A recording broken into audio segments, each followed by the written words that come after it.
ئامادەکاریەکانی تیپی دووەمی تۆپیپەی یانەی هەولێرە بۆ خولی نایابی کوردستان. تیپەکە گەیشتۆتە قۆناغی کۆتایی ئامادەکاریەکانی چونکە خولەکە دوای 9 ڕۆژی دیکە دەست پێ دەکات.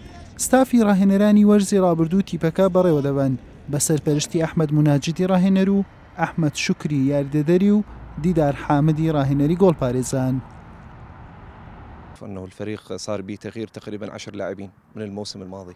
گۆڕانکاری لە تیپەکە ڕوویداوە بەدە یاریزان لەگەڵ وەرزی ڕابردوو بەشێکیان بۆ تیپی یەکەم سەرکەوتن کە ئەوە پلانی سەرەکیمانە بەڕێکەوتن لەگەڵ کارگێری یانە ئامادەکردنی یاریزان بۆیان بەشێک لە یاریزانەکانیش ڕۆیشتون بۆ برایەتی و ئارارات کە هەردوو ڕێگاکەش بۆ ئێمە دڵخۆشکەرە بەڵام وەک ڕاهێنەر کاریگەری دەبێت چونکە لە ماوەی 2 مانگ ناتوانی یاریزانی دیکە دروست بکەوە.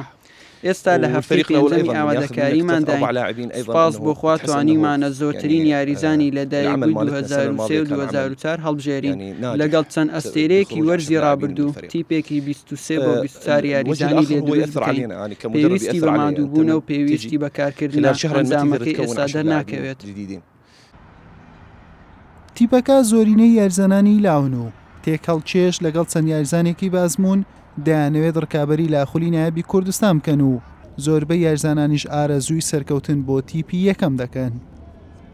بەڕاستی ئەم ساڵ ئامادەکاریەکانمان جیاوازە چونکە کاپتن ئەحمەد پار ساڵ یەکەمی بوو بەڵام ئەم ساڵ دووەم ساڵە لەگەڵمانەوە زیاتر لەگەڵوی لێ ڕاهاتینەوە ئەم ساڵ ئامادەکاریی زۆر باشمان کردی هەم لە ڕووی جەستەییەوە هەم لە ڕووی تەکتیکەوەشەوە زۆر باش خۆمان ئامادە کردووە و دوایەوەی هەفتەیەک دواخرا ئەمە زیاتر خۆمان ئامادە کردووە هەندێک یاریزانی لاو بەسەری خسترانە و ئاسیان زۆر باشە و ئینشاڵڵا ئەم ساڵ ئاست و ئەنجامێکی زۆر باش بەدەستێنین. ڕاستی ئامادەکاریمان زۆر باشە بەهۆی ئەوەی کە دەتوانم بڵێمە هەفتێکە خولدا دواخرا زۆر باش بۆ ئێمە.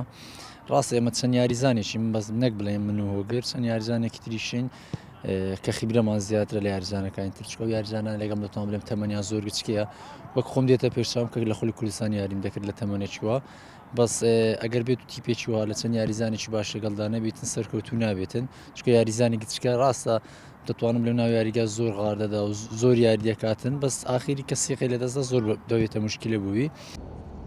خولی نایابی کوردستان بۆ ئەم وەرزە یانەکان بە سەردوو کۆمەڵەدا بەشکراوە لە هەر کۆمەڵێک 3 تیپ دەگاتە قۆناغی کۆتایی وا بڕیارە یاریەکان 3 مانجی داهاتوو دەست پێ بکات. هەولێر لە کۆمەڵی یەکەمە و لە یەکەم یاری ڕوبەڕووی برایەتی دەبێتەوە لە دێربی شاری هەولێر. حسێن محەممەد کەناڵی ئاسمانی پەیام هەولێر.